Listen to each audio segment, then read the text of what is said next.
Join History Victorum as we visit the Roman theater in Merida, Spain, which is part of the largest and most important archaeological site in Spain, is home to the Seven Chairs folklore, has a sculpture of Margarita Xirgu, and has a home on the archaeological site which may have been an early Christian church. As you see here, this is a very well-preserved theater, and the reason for that is that once it was abandoned, it became covered, and the majority of it was underground. The only pieces that were still visible to the locals were the top sections, which is the umma cavea. Now, as you can see here, those sections have not been reconstructed.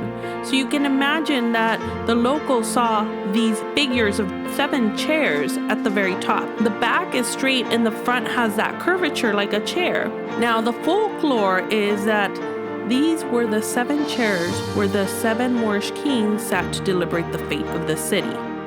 The theater was erected by Marcus Agrippa in 24 BC and completed in 18 AD.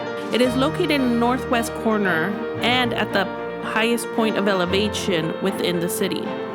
Due to the fact that it was built into a natural hillside, spectators were protected from the north and western winds, which were the most frequent and bothersome in the region. It's been calculated that approximately 6,000 spectators could sit in the theater. The theater is part of the largest and most important Roman archaeological site in Spain.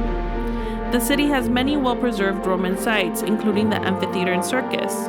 The theater is still in use. Although it has not been fully reconstructed, it is still being used annually for the International Festival of Classic Theater. The current stage front was built during the time of Emperor Trajan in the early 2nd century, so we really don't know what it originally looked like when it was built by Agrippa. The sculptures are generally of gods, including Ceres, Pluto, and Livia, who was Emperor Augustus's wife, as well as other characters with togas and armor. These are not original sculptures, but are here for us to get a sense of how it would have looked. When you walk to the back of the stage, you will see to the western end that there are ruins of a home, which is referred to as the House of the Theater or the Basilica House, and it has columns which used to surround the courtyard. This home was built after the theater was abandoned, and it is believed to have been built in the 2nd century AD. It is also believed that this house could also have been an early Christian church.